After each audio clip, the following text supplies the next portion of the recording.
अस्सलाम वालेकुम students, how are you. उम्मीद है आप सब ठीक होंगे। गर्मियाँ बहुत हैं तो आप लोग अपना ख्याल रखें, स्टे होम स्टे सेफ, घरों में रहें और लेक्चर आपको दिए जा रहे हैं उनको अच्छी तरह समझें। हाँ, our topic is application of first law of thermodynamics. First law of thermodynamics में कौन कौन से इसकी प्रोसेस आते हैं। फर्स्ट पे है adiabatic process, isothermal process, isobaric and isochoric process. We have discuss already about adiabatic process. Adiabatic process क्या होता है? ऐसा प्रोसेस जिसमें ना हीट एंटर कर सके ना हीट जज़ब कर सके। A process in which no heat enters or leave the system is called adiabatic process। हमने इसको डिटेल में पढ़ा प्रीवियस लेक्चर में। Today we will discuss about isothermal, isobaric and isochoric process। First we define about isothermal process। Iso mean same, thermal mean temperature, mean ऐसा process जिसमें temperature जो है वो सेम रहे। The process in which temperature remains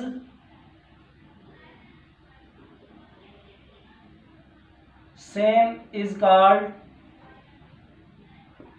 isothermal process। क्या है? Pressure, if we consider two cylinder, P1 pressure P1 है और वॉल्यूम इसका V1 है और टेम्परेचर इसका जो है वो T1 है। ये जब वेट हो, जब हम वेट को रिमूव करते हैं तो क्या होता है? प्रेशर इसका P2, वॉल्यूम इसका V2 और टेम्परेचर जो है वो क्योंकि सेम है, कांस्टेंट है, तो T1 टेम्परेचर वही रहेगा। तो जब वेट आप रखते हैं तो पिस्टन दबाते हैं तो क्या होता है? वॉल्यूम उसका जो होता है वो डिक्रीज हो जाता है और प्रेशर में इंक्रीजिंग आती है। अगर यही वेट रिमूव किया जाए तो डिस्टेंस जो है ये पिस्टन अपवर्ड मूव करेगा विद डिस्टेंस dx के साथ। तो इसका जो प्रेशर होगा वो P2 वो डिक्रीज होगा और वॉल्यूम जो होगा वो इसका इंक्रीज होगा, but temperature will remain same. The process in which temperature remain same is called isothermal process. It is imaginary ideal process. ये इमेजिनरी आइडियल प्रोसेस होता है। हम इसको कुछ स्टेप्स में ऐसे लिख सकते हैं। आइसोथर्मल को हम कुछ स्टेप्स में लिख सकते हैं। फर्स्ट स्टेप इसका क्या है? ये आइडियल, इमेजिनरी, लो प्रोसेस, स्लो प्रोसेस। एडियाबैटिक में हमने क्या पढ़ा था? एडियाबैटिक में ये फास्ट प्रोसेस था, इसमें एक्सटर्नल हीट जो है वो एंटर नहीं हो सकती थी। तो वहाँ पे क्या था? Del Q is equal to क्या था? 0 था। तो यहाँ पे imaginary, ideal, imaginary, slow process है। इसकी हम सेकंड कंडीशन क्या पढ़ेंगे? Temperature remains constant. टेम्परेचर इसका क्या होता है? कांस्टेंट होता है, यानी कि डेल टी। आप इसमें चेंज इन टेम्परेचर वो क्या लिख सकते हैं? आप 0 लिख सकते हैं। आइडियल गैस इक्वेशन इसमें क्या आती है? आइडियल गैस इक्वेशन वो है P1 V1 is equal to P2 V2, mean PV is equal to constant. उस इक्वेशन के तहत, कौन सी इक्वेशन के तहत? PV is equal to constant. हमने ये इक्वेशन ट्राई की थी नेक्स्ट लेक्चर में। हमने पढ़ा कि ये क्या है? स्लो प्रोसेस है और इसकी जो है कंडक्टिंग वाल्स हैं। ठीक है, कंडक्टिंग वाल्स हैं, परफेक्टली कंडक्टिंग वाल्स। ये जो वाल्स हैं ये क्या है? परफेक्टली कंडक्टिंग वाल्स, और ये स्लो प्रोसेस है। ठीक है, इसके बाद हम पढ़ते हैं इसमें क्या होता है? Del Q, ideal gas equation में इंटरनल एनर्जी जो है del U is equal to 0। Del U is equal to 0 है। क्यों 0 है? बिकॉज इसका जो टेम्परेचर है वो दोनों रिमेन सेम होता है। तो फर्स्ट लॉ ऑफ थर्मोडाइनमिक्स के तहत आपने इक्वेशन पढ़ी, del Q is equal to del U plus del W, ठीक है। बिकॉज चेंज इन एनर्जी जो है, इंटरनल एनर्जी इसकी जो है चेंज इन एनर्जी वो ज़ीरो होती है। तो क्या इसमें पुटिंग करेंगे तो del U is equal to zero, del Q is equal to zero plus del W. तो del Q is equal to del W mean जो इसकी हीट है, चेंज इन हीट, वही इसका वर्क डन है, ठीक है। तो वर्क डन आपने पहले निकाला हुआ है, work done for isothermal process के लिए। तो वो वर्क डन आपने मैंने लेक्चर में पहले बताया था। अब इसका स्लोप जो है वो देखते हैं स्लोप कैसे आता है। स्लोप में ये है इसकी पीवी डायग्राम,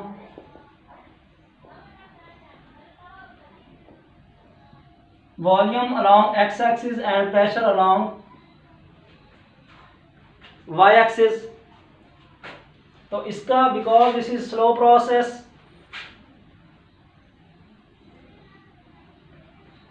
ये इसका स्लोप है dy by D X. Slope का फार्मूला क्या होता है, dy बाय डी एक्स। तो यहाँ पे क्या है, D P over D V, along X axis V है, वाई एक्सिस वी है। तो इसका स्लोप कैसे फाइंड आउट करेंगे, उसके लिए इक्वेशन है P V is equal to constant, P V is equal to constant. जब आप डिफरेंशियल लेंगे तो P D V plus V D P is equal to constant का डिफरेंशियल क्या होता है, ज़ीरो होता है। तो आपने ये वी डी पी इसी साइड पे रहे, तो ये पी डी वी इधर गया तो ये माइनस पी डी वी। तो यहाँ से D P over D V, D P over D V is equal to minus P over V. तो इसका जो स्लोप आया इन आइसोथर्मल प्रोसेस में माइनस पी ओवर वी क्या होता है, negative of the slope. Negative क्या है, उसके डाउनवर्ड जा रहा है, मीन उसके नेगेटिव है pressure over volume. Negative sign shows है it is the opposite to the, it is the downward slope, इसका जो है डाउनवर्ड है and it is slow process. अब हम आइसोबैरिक और आइसोकोरिक प्रोसेस के बारे में थोड़ा सा पढ़ेंगे। तो आइसोबैरिक और आइसोकोरिक, इसके पढ़ने से पहले हमें ये बता दें आप कि आइसोथर्मल प्रोसेस में क्या है, the process in which temperature remain same is called isothermal process. ये एक आइडियल इमेजिनरी स्लो प्रोसेस है, टेम्परेचर इसमें कांस्टेंट होता है। Ideal gas equation P1 V1 is equal to P2 V2। Change in internal energy वो इसकी क्या है, वो ज़ीरो होती है। इंटरनल एनर्जी ज़ीरो कैसे आती है इसकी, वो जब ये इसमें टेम्परेचर सेम रहेगा दोनों का, तो इसमें एनर्जी जो होगी वो del U is equal to zero. ये कैसे आती है, आप ये इस इक्वेशन के तहत आप ड्राइव कर सकते हैं।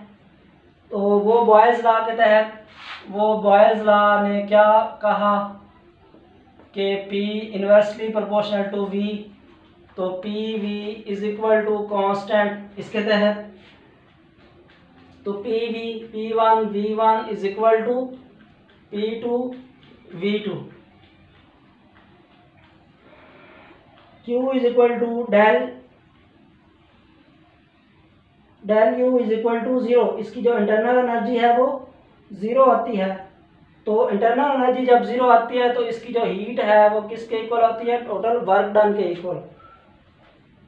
तो W is equal to Q, ये भी लिख सकते हैं आप। तो आइसोबैरिक एंड आइसोकोरिक प्रोसेस जो है वो उसके बारे में थोड़ा सा पढ़ते हैं। आइसोबैरिक एंड आइसोकोरिक प्रोसेस क्या होता है,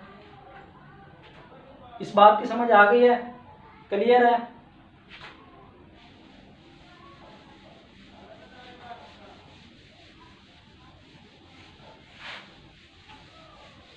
isobaric and isochoric process.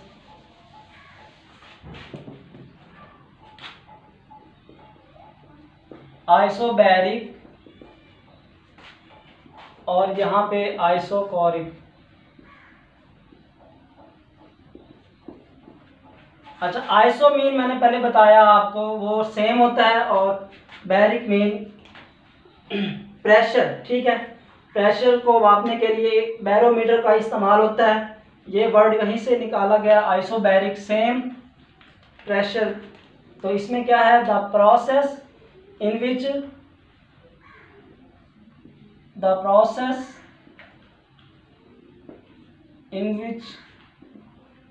pressure of the system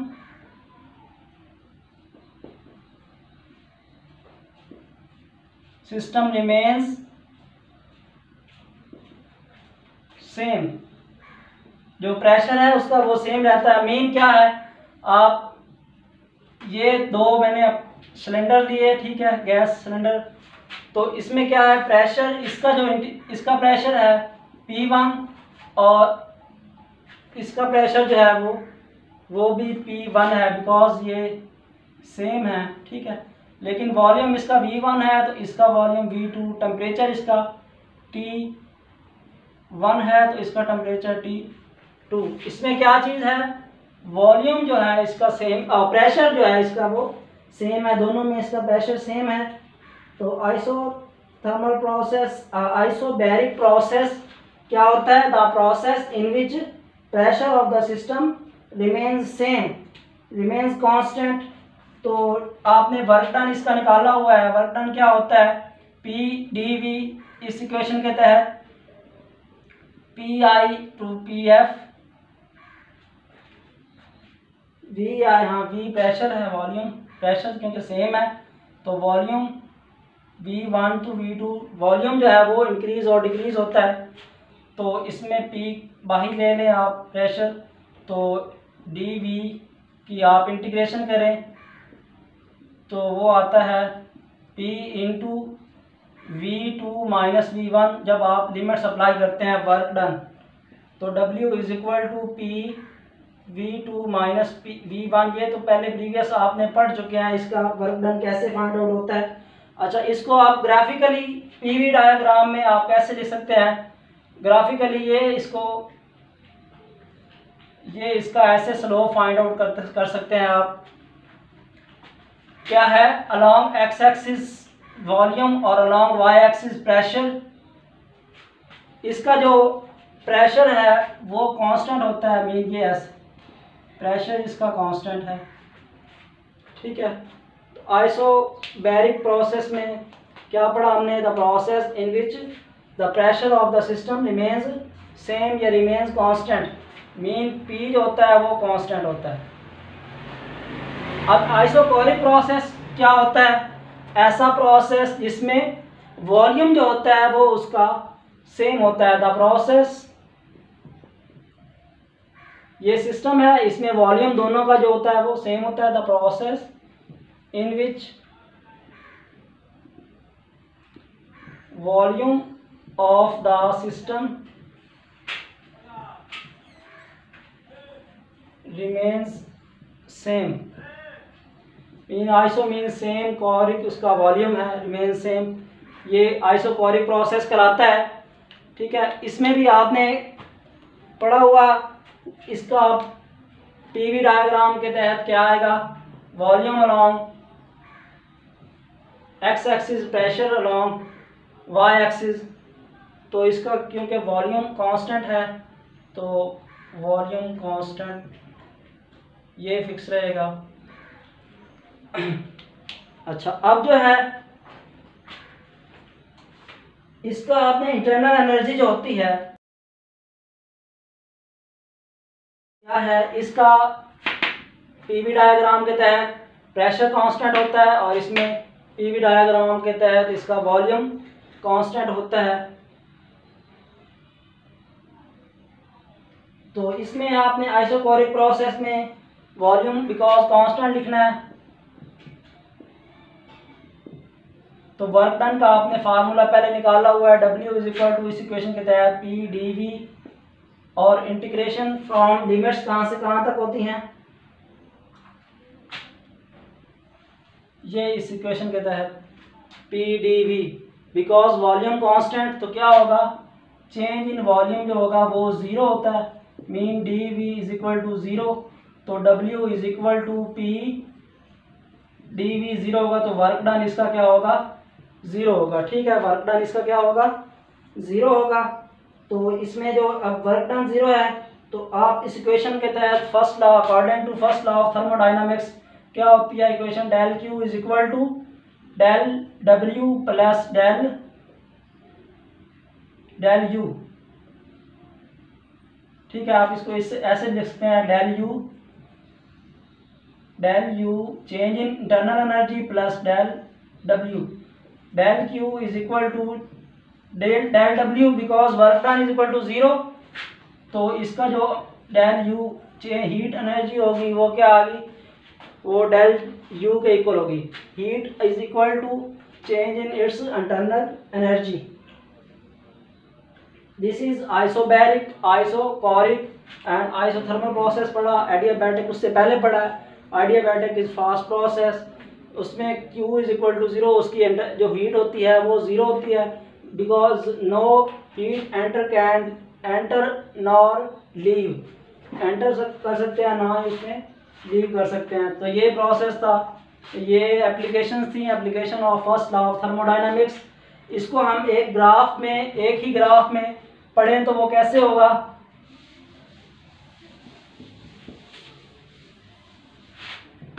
एक ही ग्राफ में ये पढ़ें तो ये इसका ये है कि ये ग्राफ बनाएं, PV diagram, V volume, P pressure.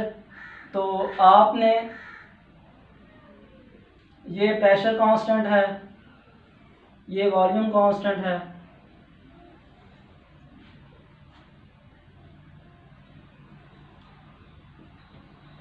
इसको आप वन का नाम दे दें। वन क्या है इसमें, ये कौन सा प्रोसेस है, इसमें वॉल्यूम जिसमें प्रेशर कांस्टेंट हो, कौन सा प्रोसेस होता है, pressure of the system remains constant is isobaric process. और जिसमें वॉल्यूम कांस्टेंट हो वो क्या होता है, आइसोकोरिक प्रोसेस। और जिसमें हाँ अब बाकी दो रह गए, first to second. Third process क्या है, आइसोथर्मल और एडियाबैटिक। ठीक है, आइसोथर्मल प्रोसेस ये है, it is slow process, isothermal process. And fourth पे एडियाबैटिक प्रोसेस है। तो इसमें आप आइसोथर्मल,